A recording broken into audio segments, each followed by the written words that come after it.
Det var langt borte, at det skete. Længere væk end østen, hvor solen stiger op, mere sydlig end hvor peberet gror, men samtidig nordligere end drømmeland. Her fandtes et lille væsen. Vi kalder ham Uro. Det lille væsen boede i et idyllisk, roligt og fladt landskab. Uro elskede det flade landskab, hvor han ubekymret og let kunne gå omkring, mens horisonten strakte sig almægtigt foran ham.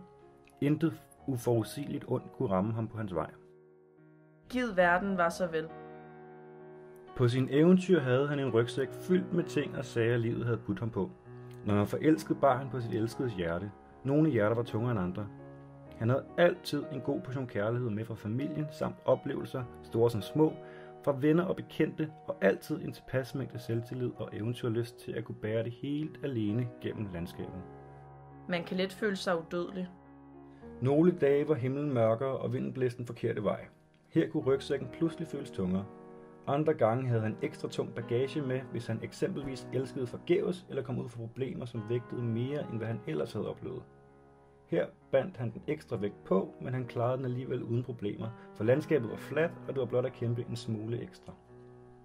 Selvom omstændighederne lyder magiske og eventyrlige, kunne historien, der er ved at tage form, udspille sig alle steder. På en støvet vej i Kenya, midt i Londons travle gader, i bjergene, der adskiller Kina og Nepal, eller blot i en fredelig dansk by. Det sker i en fredelig dansk by. Så en dag ændrede alt sig. Himlen flækkede i et virvar af lyn og torden, og Uros verden blev splintret til atomer. Det hele skete i en uhåndgribelig hvirvel af smerte og støj, som stammede fra et hjerte, der blev knust som glas, mens verden omkring hjertet blev det samme. En støj, som hurtigt blev til en alt overdående stilhed. Nogle dage er stilheden næsten værre end støjen i sig selv. Uro selv blev slynget tilbage gennem tid og sted, mens rygsækkens indhold fløj ud og blev spredt mod nord, syd, øst og vest. I et øjeblik føltes det lille væsen så vægtløs, som om han slet ikke eksisterede. Magtesløsheden og frygten brusede som et altopslugende hav inden i ham, mens hjertet frøs som polernes isnende kulde med barske forudsætninger for liv. Han havde mistet alt, og hans verden var vendt op og ned. Hvordan skulle han kunne klare sig videre herfra? Man glemmer aldrig den dag, fordi man fra den dag af bliver i tvivl om, hvordan man klarer i morgen. Landskabet var nu præget af dybe dale og himmelhøje bjerge, kløfter, der snorede sig gennem landskabet som en slange gennem græsset, og små kantede forhindringer, der gjorde det svært at få fodfæste. Intet var som før. Intet bliver nogensinde som før. Der gik ikke lang tid, før at nogle af de mistede ting dukkede op i landskabet. Knuste hjerter, uforglemmelige minder, kys og knus, smertelige erfaringer, drømme og tilbagevendende mareridt dukkede op bag bjerge, nede i kløfterne eller blot gemt væk i støv og rester for det førhen perfekte, ensartede trygunivers. Uro indså hurtigt, at for at overleve var det vigtigt at få tingene tilbage i rygsækken. De stabiliserede ham. Minderne er der ingen, som kan stjæle. Efter alt var blevet indsamlet, og rygsækken trods skrammer og mindre huller atter var intakt, besluttede Uro at genoptage eventyret i det nu forandrede landskab. Han havde bevæget sig lidt rundt i søgen efter rygsækkens indhold, men det var hele tiden inden for en sikker radius, hvor han lynhurtigt havde fået fornemmelsen af kløfternes skråninger og bjergtoppene. Nu ville han for alvor møde den nye verden. Uro indså straks, at eventyret ikke var det samme længere. Rygsækken føltes uendeligt tung, og landskabet var så forandret. Hvor han før havde haft kræfter og overskud til at nyde det smukke, flade landskab, springe ud på nye stier og dele med nye bekendtskaber, måtte han nu bruge hver enkelt muskel i kroppen til overhovedet at holde sig oprejst på de stejle nedstigninger eller det opslidende vandringer opad. Det værste ved den nye verden var, at han ofte følte, at det udelukkende var hans eget tempo, som var forandret.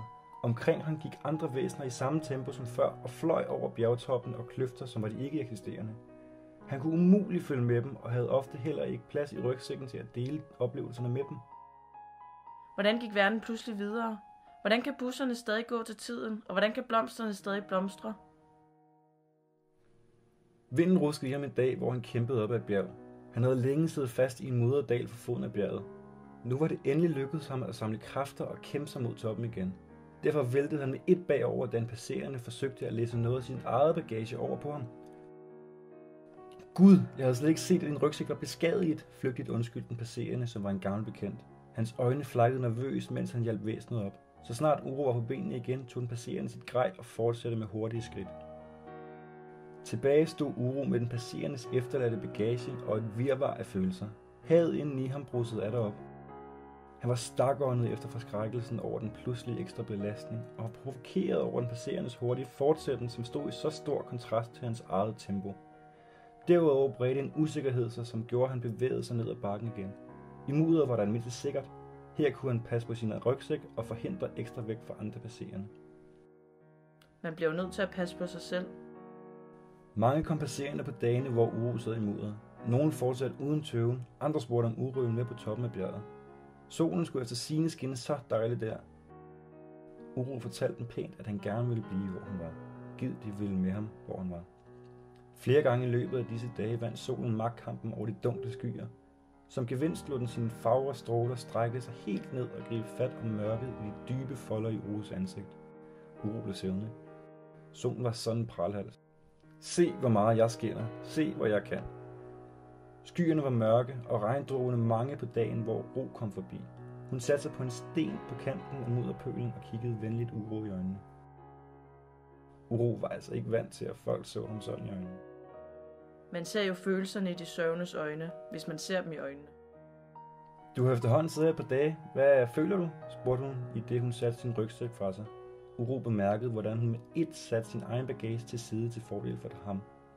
En følelse spredte sig i kroppen på Uro på samme måde, som mælkebøttens frø spredes til nær og fjern, når der pustes til den. Følelsen var overalt. Må jeg kigge i den rygsæk? Måske kan jeg se, hvad der tynger dig? Spurgte hun upåvirket af, at hendes første spørgsmål stadig var ubesvaret. Uro nikkede. Følelsen blev kraftigere. Hvor det dog lettere og varmere om hjertet, når folk er parat til at lytte. Uro og Ro snakkede længe om rygsækkens indhold. Uro samlede på nogle ting, som Ro ikke kunne se betydningen ved.